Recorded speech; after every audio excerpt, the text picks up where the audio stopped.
Welcome back to Anatomiqa. In the previous session, we discussed on clinical anatomy of muscular tissue.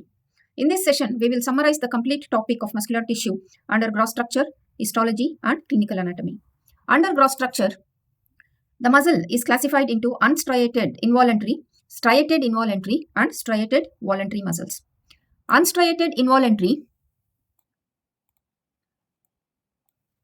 is also called smooth muscle, unstriped muscle, or visceral muscle. Cross striations are absent. This type of muscle is present in hollow viscera, skin, tracheobronchial tree, ducts of exocrine glands, iris, and ciliary body. Muscle fibers are arranged in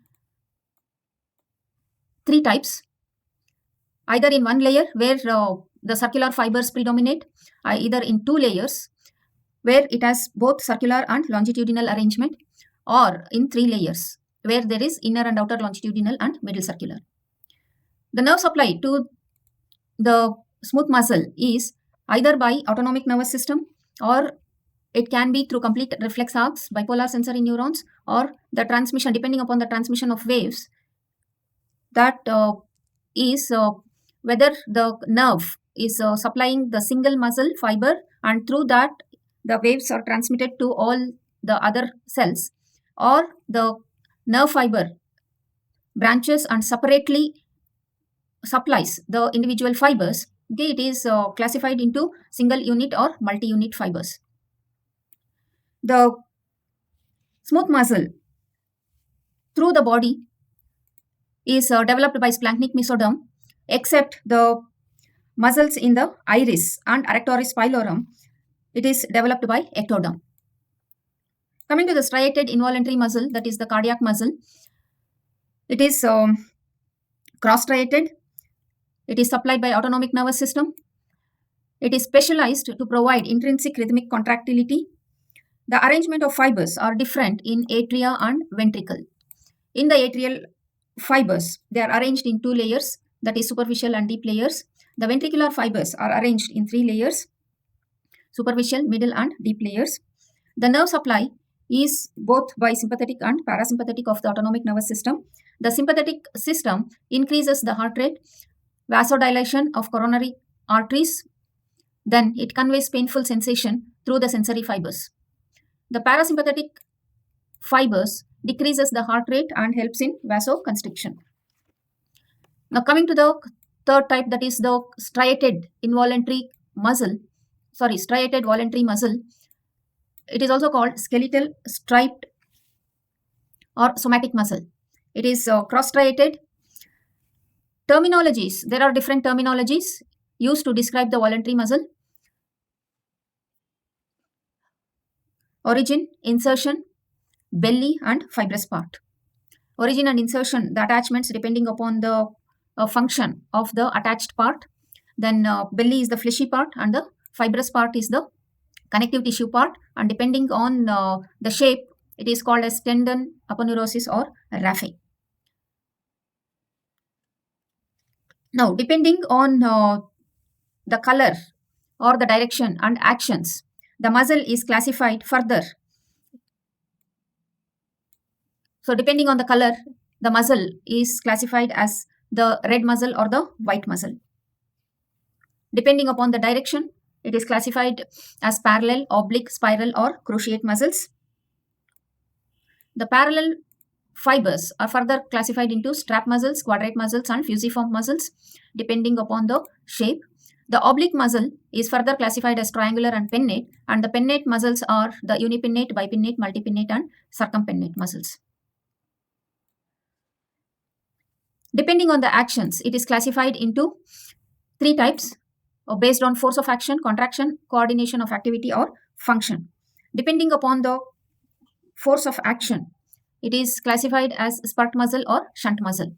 Depending on the contraction, it is classified into isometric, isotonic, eccentric, or concentric, which are part of isotonic fibers. And depending on the function, it is classified as the prime mover or agonist, antagonist, fixator, or synergist.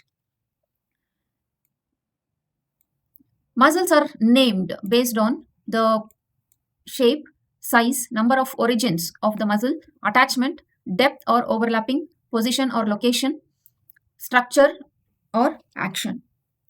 The muscle nerve supply, it is supplied by 60% of motor nerve fibers and by 40% sensory fibers. We come across different terminologies during discussion of nerve supply, like the motor point, motor unit, neuromuscular junction, neuromuscular spindles, and the stretch reflex. You can refer previous sessions for the details of these parts. Now, in histology,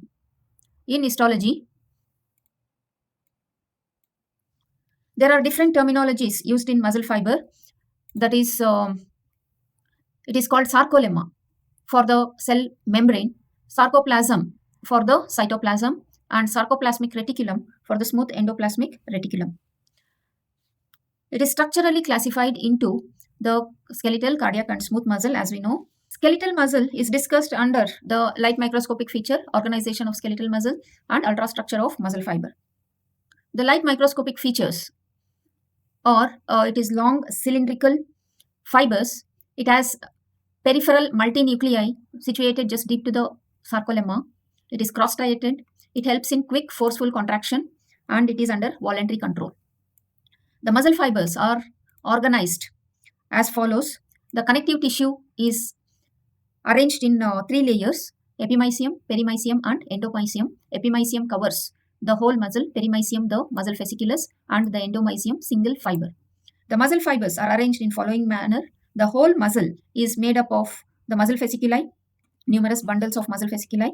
Each fascicle is made of numerous individual fibers, and each fiber shows the dark band and light band based on the arrangement of the myofilaments. Coming to the ultrastructure of muscle fiber, each muscle fiber is made of myofibrils. Each myofibril is made of myofilaments, which are thick filaments and thin filaments. The thick filaments are made of myosin, and thin filaments are made of actin, troponin, and tropomyosin. Myofilaments are arranged regularly in such a way that it shows the following regions: A band, H zone, M line, I band, and Z disc. The triad is the arrangement of sarcoplasm and the T tubule. So, if these are arranged in the form of sarcoplasmic reticulum, T tubule, and sarcoplasmic reticulum, that is T tubule, which is accompanied by sarcoplasmic reticulum on either side, coupled together, it is called as triad. Okay, so this plays significant role in muscle contraction. The muscle contraction, it occurs through the sliding filament theory. So in contracted stage, the H zone and the I band decreases in width. Coming to the cardiac muscle, it is discussed under the lighter microscopic features and the ultra microscopic features. The light microscopic features are it is branched. The fibers are cross-striated with a single nucleus in the center of each fiber. At the adjacent parts of the cells, there is a junctional complex called as the intercalated disc, which is the unique feature of the cardiac muscle. The contraction is involuntary in nature and it helps in vigorous rhythmic contraction. In the ultramicroscopic features, the features are same as skeletal muscles except two parts, that is intercalated disc and the dyad. In a skeletal muscle, it is triad. In the cardiac muscle, it is dyad. The intercalated disc as longitudinal part and the transverse part. The longitudinal part is made of desmosomes and fascia adherents, and transverse part is made of gap junctions. The dyad is made of the T tubule accompanied by the sarcoplasm only on one side, unlike in skeletal fiber where the sarcoplasm is accompanied on both sides of the T tubule. Okay, so the sarcoplasmic reticulum present on one side of T tubule, so coupling these two forms the dyad. Coming to the histological structure of smooth muscle,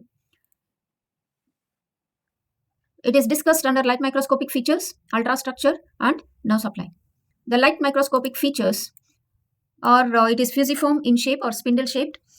It has a single nucleus in the broadest part of the cell. The adjacent cells overlap each other. The narrow part of one cell overlaps the central part of the adjacent cell.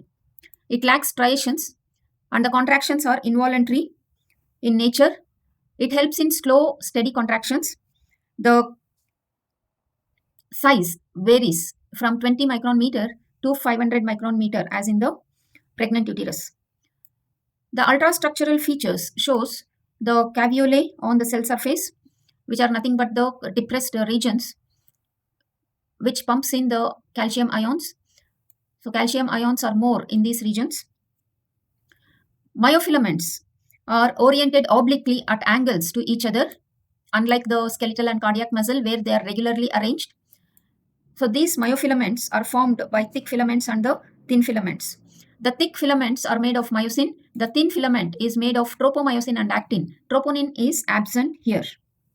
The myofilaments are attached at the dense bodies and dense plaques. Dense bodies are present in the cytoplasm. The dense plaques are attached to the cell membrane. That is the sarcolemma. The myofibrils, sarcomeres and T-tubules are absent in the smooth muscle fibers.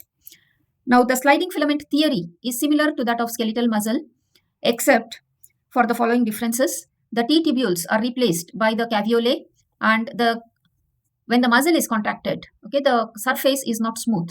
It is scalloped and it shows the blebs or eruptions on the cell surface. Coming to the nerve supply, the smooth muscle lacks neuromuscular junction and it is controlled by various methods, okay, through the autonomic nervous system or through hormonal control or based on the local physiological condition. Okay, so it acts as the stretch reflex. Coming to the last part, that is the clinical anatomy. Clinical anatomy is discussed under various diseases like Duchenne muscular dystrophy, myasthenia gravis, skeletal muscle tumors, smooth muscle tumors called leiomyomas, hypertrophy, hyperplasia, diffuse atrophy, muscle spasm, fibrillation, angina pectoris, myocardial ischemia, regeneration of 3 types of muscles, paralysis, motor re-education, polymyositis, rigor mortis, and intramuscular injections. So please go through previous session for the details, further details. So with this, we complete the topic muscle. Okay, right from the gross anatomy to the clinical anatomy. And in the next session, you will know or you will be shown how to draw histology diagrams of the 3 types of muscles: skeletal muscle, cardiac muscle, and smooth muscle.